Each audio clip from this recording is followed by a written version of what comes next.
नमस्ते मित्रों, मैं एक शराबी हूँ। मेरा नाम राजू है। भगवान की कृपा, एक ही सुंदर विचार और आप सभी मेंबर्स का साथ। मित्रों, अल्कोहलिक एनोनिमस में आने के पहले मेरा 14 साल का अल्कोहलिज्म था। कुछ साल अच्छे से पिया, तरीके से पिया।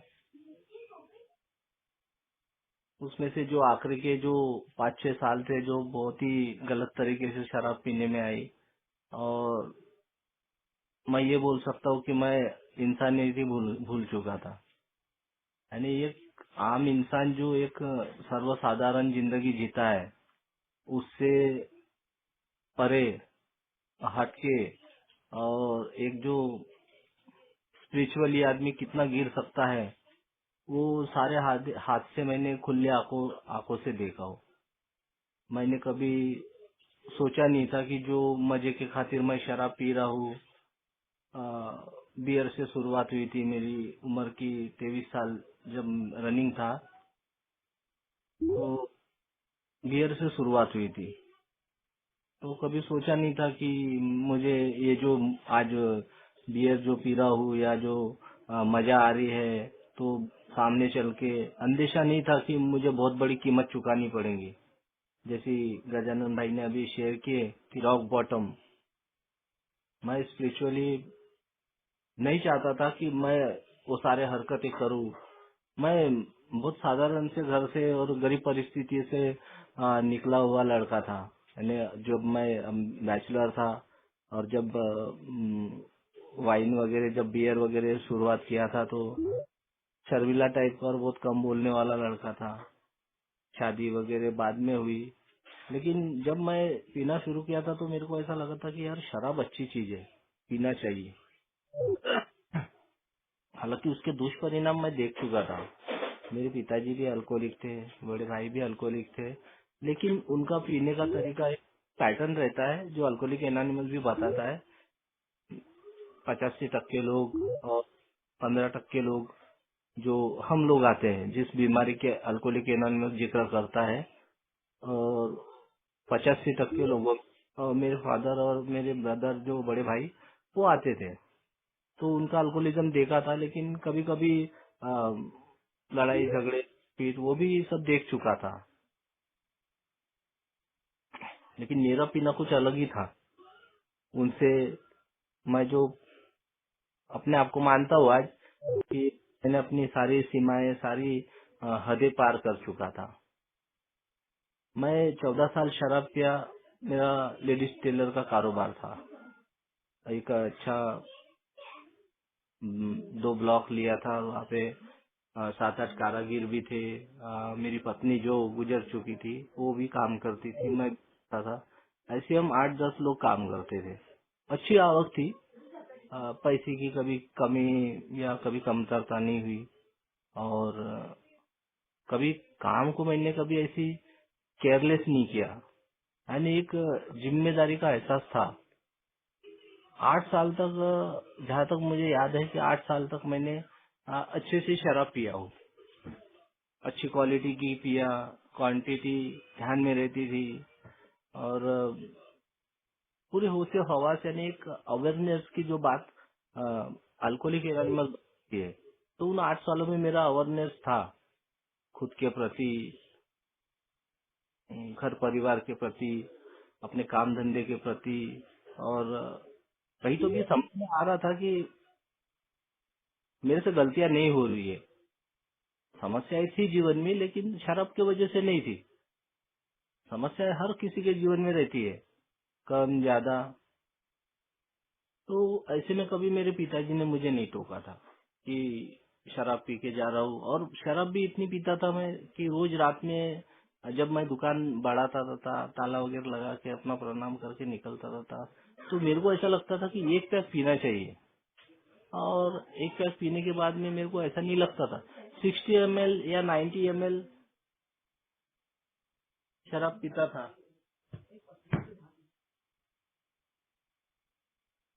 60 ml 90 ml शराब पीने के बाद में मुझे नहीं लगता था कि ऐसी और ज्यादा पीना चाहिए।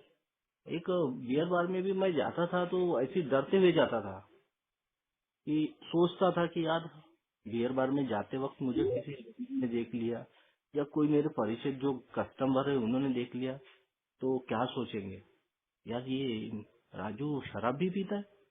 तो यानी डर के ऐसे मैं जाता था चुपके से, और काउंटर पैक जल्दी चले जाने का अंदर और काउंटर पैक मार लेने का 60 ml 90 ml जो भी है, तो वो पीने के बाद में मैं ऐसे तो घाई से निकलता था यानी चोरी चुपके से पीना, चोरी चुपके से निकल जाना, और घर जाने के बाद में खाना खा के सो जाना। मेरा दिनचर्या का था, यानी सुबह उठ के काम काम पर जाना, दुकान में जाना, दुकान खोलना, ये सारी बातें हो रही थी 8 साल तक तरीके से, मर्यादा से। और जागरूक अवस्था में मैंने शराब पिया, मैं ये बोल सकता हूँ। लेकिन 8 साल के बाद में जो शराब, मैंने भी कभी सोचा नहीं था कि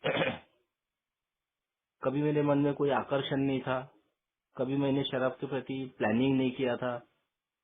मैं कभी दिन भर काम करता था उन 8 सालों में, तो ऐसा नहीं लगता था कि रात में मेरे को क्वालिटी बियर बार में जाना है या वीआईपी बियर बार में जाना है, घर में मेरे को लेके जाना है।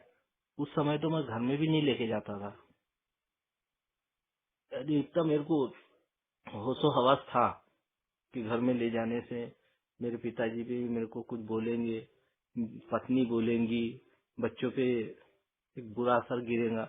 ये सारी बातें सोचता, सही गलत भला बुरा, ये सारी बातों का एक होशो हवास में था मैं।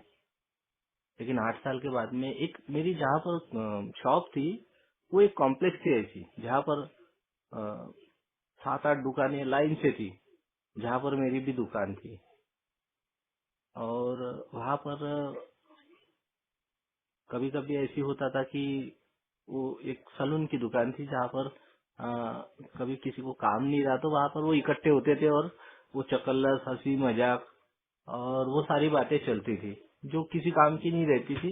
लेकिन चलो भैया, एक एक लाइन में बैठे हुए हैं और सभी अपनापन के साथ में बैठते हैं, वहाँ पे कुछ हंसी मजाक और कुछ और भी बातें होती है। तो और मुझे मतलब मालूम था कि वहाँ पर वैसे वो कंट्रीब्यूशन वगैरह करते हैं, शराब मंगाते हैं, पीते हैं। तो मैं भी जाता था, मेरे को मैं भी देखता था उनका वो पीना खाना, लेकिन मैं कभी इन्वॉल्व नहीं होता था उनके बीच में, कभी ऐसी अपनी भागीदारी नहीं दिखाता था कि मेरे को भी पीना है, क्योंकि मेरे को इंटरेस्ट ही नहीं था। मैं पीता था, लेकिन मैं एक उस समय बोल सकता था कि मैं एक वोकेशनल ड्रिंकर या प्लानर ड्रिंकर, ऐसी कुछ अपने आप के बारे में सोच सकता था। तो ऐसी एक दिन आया कि बारिश का समय था और वहाँ पर मैं भी चले गया, और वहाँ पर वो पैसा इकट्ठा कर रहे थे, कलेक्शन कर रहे थे, कंट्रीब्यूशन कर रहे थे, और सभी से मेरा अच्छा था। मैंने कभी किसी बाहर वालों से कोई तू मैं नहीं किया था, या शराबी अल्कोहलिज्म में भी नहीं किया। तो एक इज्जत थी मार्केट में, एक नाम था, सभी था अच्छा। और जहाँ मैं रहता था उसके आजू बाजू में 15 गांव करीब, 20 गांव करीब, वहाँ वहाँ तक मेरा नाम था। यानी एक अच्छा कारागिर है, एक अच्छा टेलर है, अच्छे कपड़े सिलाता है, ये सारी बातें थी। तो वहाँ पर जब मैं जाके बैठा मार्केट में, उस दुकान में जहाँ पर जो हमारी चाल थी, तो वहाँ पर मेरे को पूछे कि राजू भाई शराब पिएंगे क्या? तो मैंने बोला नहीं यार, मैं शराब नहीं पीता, दिन में नहीं पीता, पीता जरूर हूँ मैं, लेकिन बोला यार मेरे को दिन में नहीं जम। तो बोले बारिश का मौसम है, एक दिन पीने से क्या होता है। फिर भी मैं नहीं बोला, क्योंकि मेरे को वाकई में दिन में पीने की आदत नहीं थी। कभी फंक्शन या होली होली में पिया होगा बियर वगैरह, वो बात अलग है। लेकिन काम धंधे चलते हुए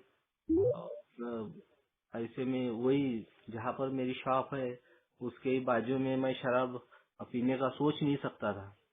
लेकिन ऐसे जब किसी भाई ने बोला कि एक दिन पीने से क्या होता है, तो थोड़ा देर मैंने भी सोचा हाँ यार, एक दिन पीने से क्या होता है। तो नॉर्मल सी बात है, अभी पियेंगे भूल जाएंगे।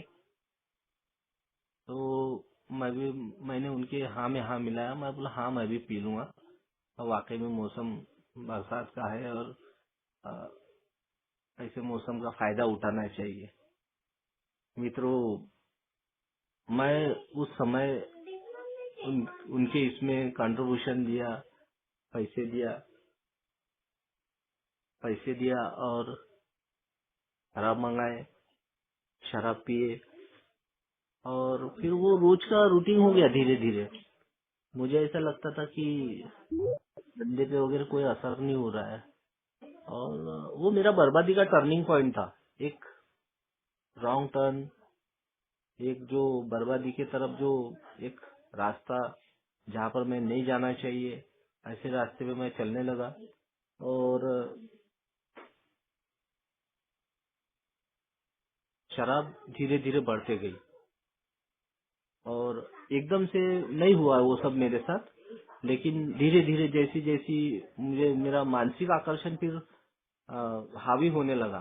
शराब का जो मानसिक आकर्षण था मेरे ऊपर हावी होने लगा, और मुझे अच्छा लगता था वो चकल्लसबाजी, मजाकबाजी, और उनके बीच में जाके बैठना और कंट्रीब्यूशन करना, और वो रोज का रूटीन बन गया था धीरे धीरे धीरे धीरे करते करते। और मुझे समझ में आ रहा था कि मैं कुछ तो भी गलत रास्ते पे चल रहा हूँ, या कुछ तो भी गलत कर रहा हूँ, क्योंकि मैं काम नहीं करता था। तो फिर मिसेस वगैरह मेरे को बोलती थी, कारागिर बोलते थे, ग्राहक बोलते थे कि भैया आप दुकान में दिखते ही नहीं, आप जाते कहाँ हो, हम कितने देर बैठते, कितना वेट करते हैं। तो ये सारी बातें हो रही थी। घर वाले, पत्नी मेरे को समझाती थी कि नहीं ये सब सही नहीं हो रहा है, आप कुछ करो, ये शराब वगैरह आप पीते नहीं थे, एकदम से ये कैसे क्या हो रहा है, मेरे कुछ समझ में आ नहीं रहा है। लेकिन मैं अपनी गलती छुपाने के लिए उसके ऊपर गुस्सा होता था। और ये सारे बात, मेरे पिताजी मेरे घर में बेड पे ही पड़े रहते थे, बीमार थे बेचारे। और उस समय वो भी समझाते थे, मेरे को समझाते थे कि देख बेटा, बहुत मेहनत से तूने बनाया है, इसको खराब मत होने दे, इसको अपने हाथ से मत जाने दे, तेरा अच्छा नाम है, अच्छा काम है, तेरे कारागिर है। लेकिन कहीं तो भी वो एक एक करके वो मेरे हाथ से सब निसट रहा था। जैसी जैसी शराब बढ़ रही थी, साथ साथ मैं ये बोल सकता हूँ कि मेरी बर्बादियां बढ़ रही थी, और वो मैं खुली आंखों से देख रहा था। और मुझे ऐसा लगता था कि मैं कभी भी शराब को हैंडल कर सकता हूँ, मेरा एक चुटकी का काम है, बाएं हाथ का काम है, ये मेरा ओवर कॉन्फिडेंस। मेरा क्या, कोई भी भाई ऐसी लगता होगा, और शुरुआत करते समय बहुत अच्छे हिसाब से, अच्छी क्वालिटी से शुरुआत किए, तो नए नए में वो सब बातें याद रहती है कि हाँ, मैं कर सकता हूँ, मैं कर लूंगा, मैं इसको टैकल कर लूंगा। लेकिन मैं अनजान था, ये ऐसी बीमारी कोई है जिसमें मैं फंसे जा रहा हूँ, या मैं ऐसे कोई चक्र में फंसे जा रहा हूँ, इससे अनजान था मैं। और वो सब मैं खुली आंखों से देख रहा था कि मेरा घर का वातावरण खराब हो रहा है, मेरा धंधा, मेरा बिजनेस खराब हो रहा है, मेरी गिराई खराब हो रही है। और मेरा एक एक कारागिर जो था, अच्छी मशीनें वगैरह थी मेरे पास, 7-8 मशीनें थी, और रोज की कमाई थी। उस समय मैं 2000 2500 रुपए रोज के कमाता था। 8 साल में मेरा मकान बन चुका था। अरे बता इसलिए रहा हूँ मित्रों, ये कोई अपन भौतिकता शेयर नहीं करते, लेकिन जो मेरी वास्तविकता थी, जो कमाई थी, और बाद में मैं अच्छी खासी कमाई से कितना मैंने पैदल हो चुका था, कितना लंग हो चुका था, ये भी मैंने देखा हो कि अच्छा खासा धंधा रहने के बावजूद शराब ने मेरे को कहाँ से कहाँ लाके पटक दिया। मैं जब जब मैंने ये देखा कि मेरे पूरी कारागिर मेरे चले गए हैं, क्योंकि मैं काम करता नहीं था, और काम करता नहीं था, और डिपेंड हो चुका था शराब पर। और 2.5 या 3 महीने में मैं ऐसी कट्टर किस्म का शराबी बन चुका था कि जिसकी कल्पना किसी ने किया नहीं होगा। मैं खुद भी मेरे बारे में देखता था तो मेरे को आश्चर्य होता था कि भाई ये क्या कर रहा हूँ और ये मेरे साथ हो क्या रहा है, मेरे को यही समझ में नहीं आ रहा था। और वो 2.5-3 महीनों में मेरे जो दुकानदारी पूरी तरीके से बैठ रही थी, गिराकी आ रही थी, लेकिन कारागिरों को मैं काम नहीं काट के देता था तो वो चले गए थे। यानी वो मेरे ऊपर निर्भर थे, कहीं तो भी उनको लगता था कि अभी यहाँ पर मेरी हमारी रोजी नहीं निकल रही तो यहाँ काम करके कोई मतलब नहीं है, तो वो अपने जगहों पे सही थे। मुझे लगता था कि आज ये इन लोगों ने मुझे ठुकरा दिए और मैंने इन लोगों को पढ़ाया, मैंने इन लोगों को हाथ पकड़ के सिखाया, तो कोई किसी को सिखाता नहीं मित्रों। वो उनकी जरूरत थी तो उन्होंने किए, सीखे, अपने मेहनत किए और वो चले भी गए, क्योंकि मैं उनकी कदर नहीं कर पाया था। नौबत यहाँ तक आ चुकी थी कि पत्नी रोज बोलना शुरू कर दी थी, क्योंकि सब जाने के बाद में पत्नी अकेली बैठती थी दुकान में और मैं अपना दारू के अल्कोहलिज्म में ही रहता था। दारू के चक्कर में घूमना, शराबी दोस्तों में बैठना उठना और ऐसे ऐसे लोगों के साथ में रहना कि जो जो गलत लाइन के थे, जुआ खेल रहे क्रिमिनल्स और ऐसे ऐसे लोगों के साथ में, यानी एक मानसिकता मेरी विकृत विकृत हो रही थी या हो चुकी थी। बुरी बातें, बुरे विचार, ये सारे मेरे मन में वो सब सारे यानी विकृत विचार उत्पन्न हो चुके थे। और कहीं तो भी लगता था कि मैं ये सब कुछ ठीक कर दूंगा, लेकिन देर होते जा रही थी और घर का वातावरण एकदम खराब होते जा रहा था। मानो कि पैसे की तंगी और घर में आए दिन लड़ाई झगड़े, सामान तोड़ ताड़ करना, फोड़ फाड़ करना, कभी कूलर तोड़ रहा हूँ तो कभी टीवी फोड़ रहा हूँ, कभी अलमारी तोड़ रहा हूँ। क्योंकि ये सब क्यों हो रहा था, एक तो मेरा अल्कोहलिज्म बढ़ चुका था और जो मेरे पीछे के जो थे, जो आए हुए लोग थे उस लाइन में, जिस जिस बिजनेस में मैं बिलोंग करता था, वही लाइन में दूसरे मेरे पीछे से आए हुए लोग मुझे ओवरटेक करके आगे निकल चुके थे। और वो देख देख के मुझे ऐसा लगता था कि यार मैं खत्म हो चुका हूँ, मेरा बिजनेस भी बैठ चुका है, मैं कुछ कर नहीं पा रहा हूँ। और यही बातें की वजह से मैं और ज्यादा ड्रिंक करता था और ज्यादा शराब पीता था और मेरे ऊपर एक बेवड़े का स्टैम्प लग चुका था। एक भयानक किस्म का शराबी बन चुका है और बेवड़े के सिवा फिर बात नहीं करते थे। समय बीतते गया, शराब बढ़ते गई, कालांतर में वो जो लड़ाई झगड़े थे वो आ, रूपांतर ऐसे इसमें रूपांतर ले लिए कि कभी एक दिन ऐसे नहीं जाता था कि जिस दिन झगड़ा नहीं होता होगा घर में, ऐसी नौबत आ चुकी थी। मैंने कभी सोचा ही नहीं था कि इतना कुछ हो सकता है मेरे साथ, मैंने कभी नहीं सोचा था। बीवी 2-4 बार घर छोड़ के मायके चले गई। मुझे ये लगता था कि मेरी सड़ी हुई मानसिकता तो सड़ चुकी थी, पूरी विकृत हो चुकी थी। मुझे तो यही लगता था कि ना आए तो अच्छा है, बच्चे लेके चले जा। लेकिन मेरे बूढ़े पिता भी थे, उनके उनको देख के वो वापस आ जाती थी और वो करेंगी भी क्या, घर में खाने के लिए मोहताज। इस तरह का मेरा अल्कोहलिज्म हो चुका था। कभी अनाज है, कभी चावल है तो गेहूं नहीं, कभी गेहूं है तो तेल नहीं, और कभी आटा है तो नमक नहीं। ऐसी नौबत, गैस पे खाना बन रहा था तो चूल्हे पे लकड़ियों पे खाना बनना शुरू हो गया था। यानी यहाँ तक अल्कोहलिज्म ने मेरे ऊपर मार मारी और वो 2,000 रुपए 2,200 रुपए रोज के कमाने वाला राजू एक दिन लोगों के पीछे 5-5 10-10 रुपए के लिए शराब के लिए घूमने लगा।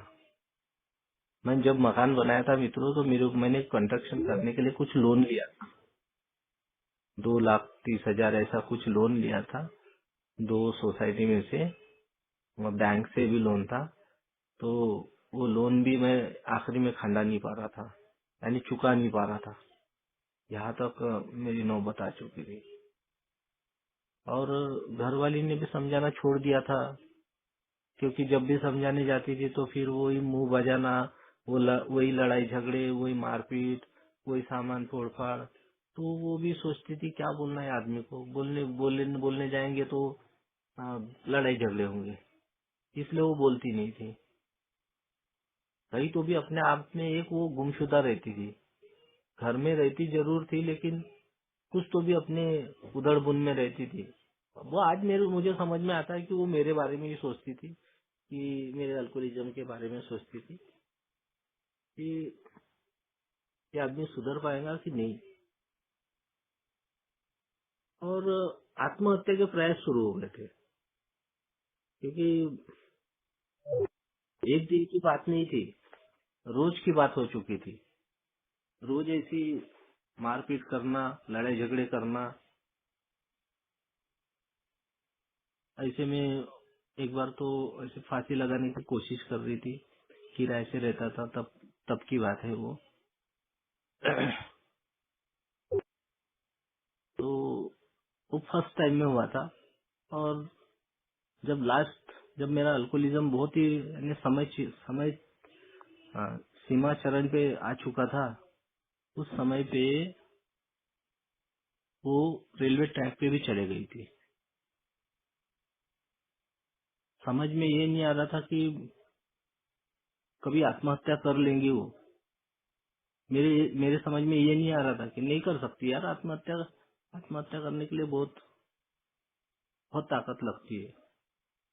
यानी मैं शराब के नशे में हर चीज, हर सोच, हर अच्छा बुरा सब भूल चुका था।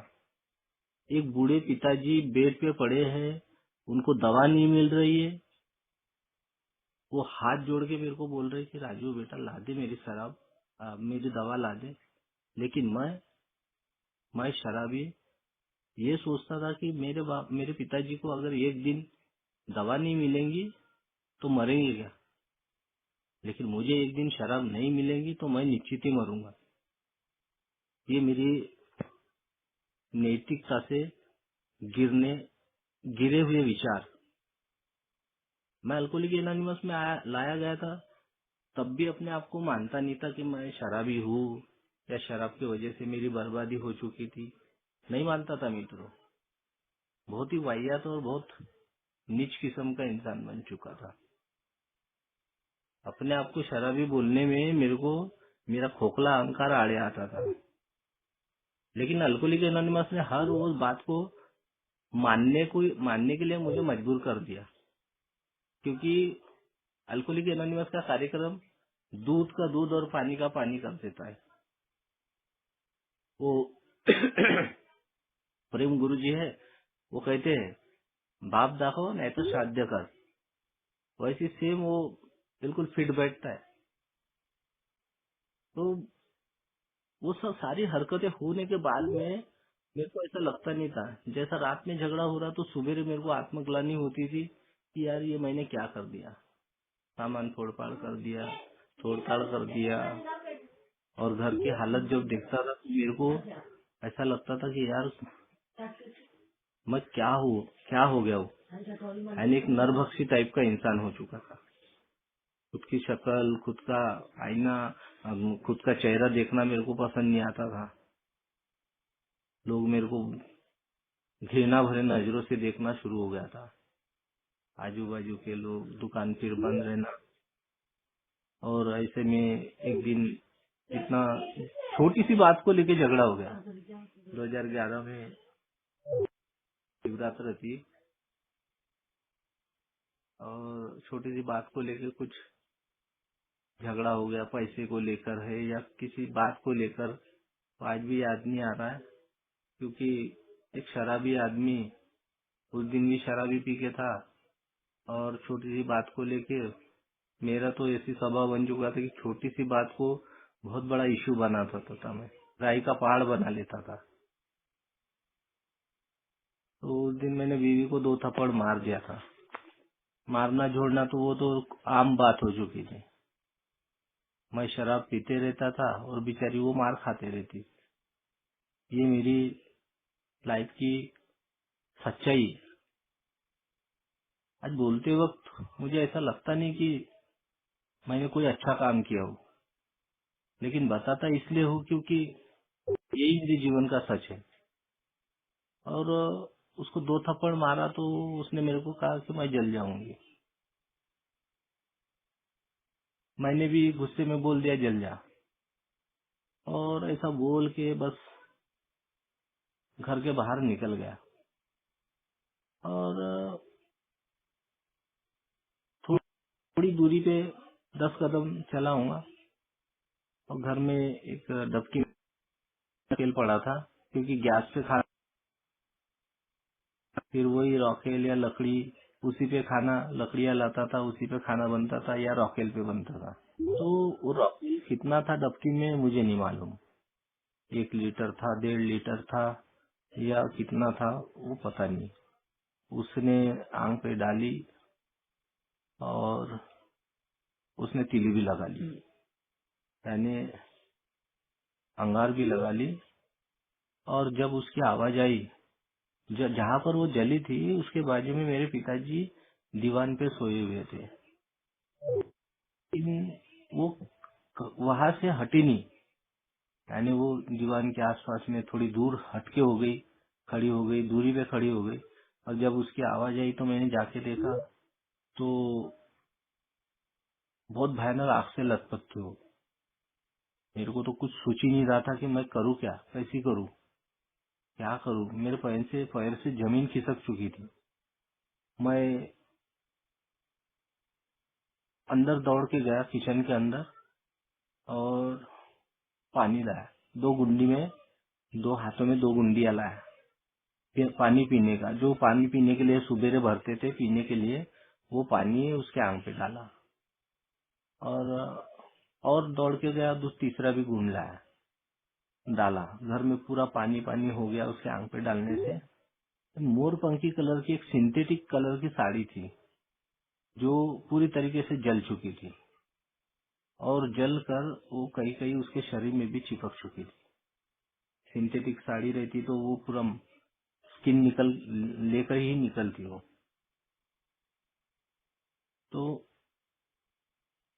मैंने जब देखा कि वो पानी डालने के बाद में मेरे को तो कुछ समझ में नहीं आ रहा था कि ये क्या हो गया। मैंने कभी सोचा ही नहीं था कि ऐसा भी कुछ हो सकता है शराबखोरी के कारण। यानी वो मेरे लिए इतना भयानक हादसा था। लड़का दरवाजे से देख रहा है, छोटी लड़की बाहर में खेल रही है, और बूढ़े पिता जिनके आंखों को कम दिखता था वो बोल रहे क्या हो गया, क्या हो गया। मेरे को कुछ सूझ नहीं रहा कि मैं क्या करूं। मैंने ऐसे आवाज लगाया, कोई बाजू में एक लड़का रहता था गौतम नाम का, बोला ये ऑटो लेके आओ यार, बहुत जोर से बोला था, ये ऑटो लेके आओ यार कोई तो भी, और दवाखाना लेके जाना है। और ये ऑटो लाया, और ये ऑटो में जब वो उसको बैठा ले, और मैं बोला ये छोटे बच्चों को कहाँ छोड़ू, तो लड़के को भी साथ में बैठा दिया, लड़की को भी बैठाला। और वहां से खापर नागपुर से करीब 20 किलोमीटर दूर है, 20-25 किलोमीटर दूर है खापर खेड़ा। तो आते आते जब मेरी पत्नी जली थी तो मेरे बच्चे भी उसको देख के डर रहे थे। यानी थोड़ी देर पहले वो अच्छी थी, वो बच्चे भी थोड़ी देर पहले उसके इर्द गिर्द खेल रहे थे, और जब जलने के बाद में वो बच्चे उससे डर रहे थे। और इसका गुनहगार मैं था, मेरी शराबखोरी थी। ये बातें उस समय समझ में नहीं आए, उस समय रियलाइज नहीं किया मैंने। ये सारी बातें अल्कोहलिक एनोनिमस में आने के बाद एक एक वाक्य, एक एक समय वो सब मैंने रियलाइज किया हूँ, मेरी गलतियाँ कहाँ कहाँ हुई, कैसी कैसी हुई। और मैंने कभी माना या नहीं माना, लेकिन मेरे को मानना ही पड़ा। मेरे को हर गलती मानना पड़ा, हर गलती माना। इसलिए मैं आज, मुझे ऐसा लगता है कि आज मुझे रिलीफ मिल रहा है। भगवान ने वो सारी आंखें, दो आंखें खुली आंखों से भगवान वो देख रहा था कि मैं क्या क्या और किस तरह से मैं जी रहा हूँ, या मैं घर के लोगों को जीने दे रहा हूँ या नहीं दे रहा हूँ। ये सारी सारी हरकतें हो चुकी है और मेरे अल्कोहलिज्म के कारण है ये। वो बच्चे बिलंग बिलंग के वो दूर दूर हट रहे थे जाटों में ही, और रास्ते में उसने मेरे को बोला कि देखो, बोले मेरे शरीर की बहुत अंगार हो रही है, कहीं तो भी पानी पिलाओ मुझे। तो कोराडी मंदिर, जहाँ से खापरखेड़े से 3 या 4 किलोमीटर दूरी पे वो पार कर रहे थे, तो मैंने यहाँ के ड्राइवर को बोला, भाई एक काम करना, पानी के लिए कहीं तो भी रुकना, पानी लेना है। तो रास्ते में मैं आते आते ऑटो वाले को बोला, रुक जा, बोला पानी मिल जाएंगे, बोला यार। तो एक देसी दारू का दुकान था, बिल्कुल साइड में, उधर रोकने लगा और मैं दौड़ के गया वहां पर और पहले शराब पिया। ये मेरा रॉक बॉटम। बीवी जली हुई ऑटो में बैठी हुई है, बच्चे बैठे हुए हैं और वो देख रहे हैं माँ को, और मैं जाके पहले शराब पी रहा हूँ और उसके बाद पानी ले रहा हूँ। है ना, कितना मैं नैतिकता से गिर चुका था, कितना एक एक स्पिरिचुअली या नैतिकता का कितना इन्हें अतन पतन हो सकता है। मैंने उस समय, मुझे सही या गलत कुछ समझ में नहीं आ रहा था, बस जो भी गलत हो रहा था, जो भी कर रहा था, वो सब गलत ही कर रहा था। अच्छा काम मेरे हाथ से नहीं हो रहा था, क्योंकि मैं पूरी तरीके से एक वाहियात किस्म का इंसान बन चुका था, एक राक्षस प्रवृत्ति का इंसान बन चुका था। और शराब पीने के बाद उसके लिए पानी लिया, 2 पानी पाउच जो 1 या 2 रुपए में मिलते थे, वो पानी पाउच लिया और उसको पानी पिलाया। मित्र, हम में से ऐसे बहुत से लोग होंगे जिनको कभी एक आधी चटका लग गया होगा, या थोड़ा सा हाथ जल गया होगा, कभी किसी को तलते हुए, या कुछ अपन सन त्योहार बनाते हैं तेल वेल से, तो हो जाता है, तेल वेल उड़ जाता है तो जल जाता है। तो हम उसका, हमारे को बहुत पीड़ा होती है, हमने उसको महसूस किए है। मेरे भी हाथ कभी, उसके जलने के पहले कभी मेरे भी हाथ जले थे, या कुछ उंगलियां जली थी, तो मेरे को उसकी तकलीफ होती थी। लेकिन उसकी तकलीफ मेरे को तब समझ में आई जब मैं अल्कोहलिक एनोनिमस में आया। उसका उस समय पूरा शरीर जल चुका था और उसको कितनी तकलीफ और कितनी पीड़ा हो रही होंगी। सिर्फ उसका चेहरा अच्छा था, बाकी सब जल चुका था। हाथ, पैर, पीठ, पीठ, पेट, सब सब जल चुका था। इतना भयानक अवस्था थी वो। तो आज वो उसकी तकलीफ समझ रहा हूँ, आज रियलाइज करता हूँ, महसूस करता हूँ। और जब मैंने उसको नागपुर में लेके आया और भर्ती किया, तो डॉक्टर ने बोला कि 70-72% जल चुकी है। बोले भाई, इसके बचने के कोई चांसेस नहीं है, तुम प्राइवेट में भी लेके जाएंगे तो भी बचना है नहीं, और तुम यहाँ पे भी रखोगे तो भी बचना है नहीं। एडमिट किए, और एडमिट करने के बाद में उसको रिश्तेदारों को बताए कि ऐसे ऐसे हादसा हो गया। तो उन- मेरी मिसेस के जो भाई वगैरह थे, उन्होंने तो साफ बोल दिए कि यही आदमी ने जलाया है। स्पष्ट और क्लियर बोलते थे कि इसी ने जलाया है, हम इसको छोड़ेंगे नहीं। क्योंकि वो अल्कोहलिज्म के कारण मेरे जो कृत्य थे बहुत ही खतरनाक हो चुके थे। हालांकि मैंने जलाया नहीं, लेकिन मैंने उसको जलने के लिए प्रेरित कर दिया था। ऐसी वातावरण निर्माण हो गया था शराब की वजह से कि न चाहते हुए भी उसको वो सब करना पड़ा, और मैं भी नहीं चाहता था। मैं भी नहीं चाहता था कि मैं ऐसी जिंदगी जीऊं, ऐसी वाहियात जिंदगी, ऐसी शराबी जिंदगी। मैंने जब शुरू किया था तो ये सब सोचा नहीं था मित्रों की मेरी बीवी जल के मरेंगी या मेरा पूरा घर परिवार बिखर जाएगा, बर्बाद हो जाएगा, मेरे ऊपर पुलिस केस हो जाएंगी। ये सब सोच के शराब नहीं पिया था, लेकिन हुआ, मेरे साथ वो सब हुआ। मैंने सोचा नहीं, लेकिन मैं अपनी लिमिट, अपनी सीमाएं वो सब लान चुका था। एक एक मर्यादा जो रहती है वो सब लान चुका था। आखिर में 2 दिन के बाद वो गुजर गई। मैं लॉकअप में, मेरे ऊपर केस हो गई और मुझे लॉकअप में डाल दिया गया। और उसके बाद उसकी डेथ हो गई 5 तारीख को। 2 तारीख को जली थी, मार्च महीने में 2011 में। 5 तारीख को गुजर गई। और ठीक ठीक उसके 10 दिन बाद मेरे पिताजी भी गुजर गए। उन्होंने भी देखा बहू मर गई, लड़का जेल में, ये इसके छोटे छोटे बच्चे, कैसा होगा क्या होगा। उन्होंने खाना पीना छोड़ दिया, वो भी गुजर गए 15 तारीख को, यानी 10 दिन के बाद। यानी 2 दिन में 2 मौतें देखा मैंने 12 दिन में लगातार। मैं आज भी सोचता हूँ तो मेरे को मेरा दिल दहल जाता है। और जब शेयरिंग करता हूँ तो वो सारे हादसे मेरे नजर के सामने आ जाते हैं। मित्रों, मैंने कभी सोचा नहीं था कि शराबखोरी की वजह से मुझे जेल जाना पड़ेगा।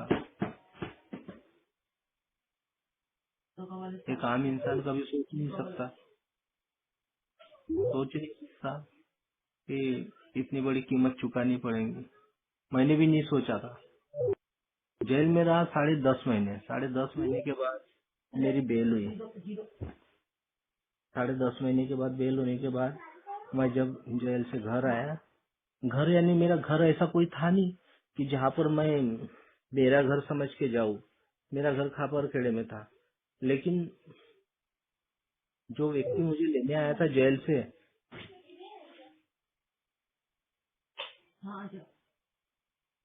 जेल में मैं जब निकला था तो मुझे लेने आया था, तो मैंने ये बोला कि मेरे बच्चे कहाँ पर है। तो बोले तेरी सिस्टर क्या है, बोले तेरी लड़की, और दूसरे सिस्टर क्या तेरा लड़का है बोले। तो मैं बोला चलो, बोला मिलने जाएंगे। तो जब मैं मेरे सिस्टर के घर गया, बहन के घर गया, तो उसने बताया, बोले तेरा लड़का जो है ना, बोले उस तेरे जेल जाने के बाद, तेरी मिसेज गुजरने के बाद, बाबा जी गुजरने के बाद उसकी भी तबीयत बहुत सीरियस हो गई थी। उस समय वो 7 साल का था और इतनी ज्यादा तबीयत खराब हो गई थी कि प्राइवेट हॉस्पिटल में उसको ले जाने के लिए, एडमिट लेने के लिए वो डॉक्टर्स तैयार नहीं थे। तो डॉक्टर्स ने बताया इसको सरकारी हॉस्पिटल में लेके जाओ। तो वहां पर लेके गए, वहाँ एडमिट किए। लेकिन वहाँ के भी डॉक्टर्स ने वही बताया, बोले इसके लड़के की जीने की इच्छा शक्ति बोले खत्म हो चुकी है बोले। तो घर वालों को पूछे डॉक्टर ने क्या हुआ, बोले इतनी तबीयत खराब होते तक आपने, ऐसा हादसा हो गया बोले, इसकी माँ बोले जल के मरी, यही वजह है बोले इसकी, ये लड़के की जीने की इच्छा शक्ति खत्म हो गई। और जब जली थी तो वो दरवाजे में खड़े रह के अपनी आंखों से देखा था उसने। तो यही वजह थी। और लेकिन मेरे को जब पता चला, बताई ये बात, तो मैं डिनाइल कर रहा था। मेरे जैसी आदमी हर बात को डिनाइल करता, खुली आंखों से पूरी बर्बादी देखा, लेकिन मानने के लिए तैयार नहीं था। बीवी जल गई, पिताजी खत्म, मेरी जिंदगी पूरी पूरी फिनिश हो चुकी थी, लेकिन मानने के लिए कतई तैयार नहीं था। और जब इतना सब हो जाने के बाद में मुझे ऐसा लगता था अब तो कुछ बचा ही नहीं मेरे पास, अब तो कुछ भी नहीं हो सकता, अब जी के मैं क्या करूंगा। और जेल से छूटने के बाद मेरे बहनों ने वगैरह, मेरे रिश्तेदारों ने मेरे बच्चों को मेरे सपूत कर दिए, क्योंकि फिर से मेरा अल्कोहलिज्म चालू हो गया था। मैं जिस दिन जेल से छूट के आया उसके दूसरे दिन मैं अपने घर गया था, जहाँ पर मेरा घर था। वहाँ पर जैसी मैंने 10 महीने 18 दिन पहले छोड़ के गया था, उसी हालत में था। फर्क ये था कि मेरी दुकानदारी बंद हो चुकी थी और दुकान का सामान घर में आ चुका था, लेकिन जहाँ के कपड़े वही टंगे हुए थे, जो बर्तन धो के रखी थी वो वहीं पर थे। घर में जाले लग चुके थे और बहुत बुरी तरीके से वो घर में बड़े बड़े चूहे हो चुके थे, ऐसी जो कपड़े उपड़े कतर चुके थे। और वहां से वो सब देखने के बाद मेरे दिमाग में एक ही बात आई कि राजू तू खत्म हो चुका, अब तेरे पास कुछ नहीं बचा है। और वहां से मेरा फिर से अल्कोहलिज्म स्टार्ट हो गया। लेकिन शराब पीता था, बच्चों को लेके रहता था एक खोली में किराए की, और वो बेचारे दिन भर भूखे रहते थे। रात में जब घर जाता था तो भूखे ही सो जाते थे। कोई मेरे को बोलता था कि राजू यार तू बोले बच्चों को खाना तक नहीं खिलाता, तो मैं बोलता था यार एक आधी बार हो जाता है। ऐसा रोज का था, हमेशा का था कि मैं उन बच्चों के लिए खाना तक नहीं बनाता था। यानी मेरे अल्कोहलिज्म की सजा उन्होंने बहुत ज्यादा कीमत चुकाया उन्होंने। लेकिन भगवान की असीम कृपा कि जेल से छूटने के 1 साल बाद मुझे अल्कोहलिक एनोनिमस का मैसेज मिला। मैं ये मानता था खुद के बारे में कि दुनिया में ऐसी कोई जगह नहीं बची है कि मेरे जैसी वाहियात, नीच, निर्लज्ज इंसान सुधर सकता है, अच्छा जीवन जी सकता है या उन बच्चों के लिए अच्छा कुछ कर सकता है। ऐसी कोई दुनिया में जगह नहीं बनी है। लेकिन ये मेरी सोच गलत थी, क्योंकि मेरी विकृत मानसिकता थी, हो चुकी थी। मैं अच्छा कभी सोच नहीं सकता था। अल्कोहलिक एनोनिमस का जिस दिन मैसेज मिला मित्रों, उस दिन मेरी भिखारी जैसी अवस्था थी।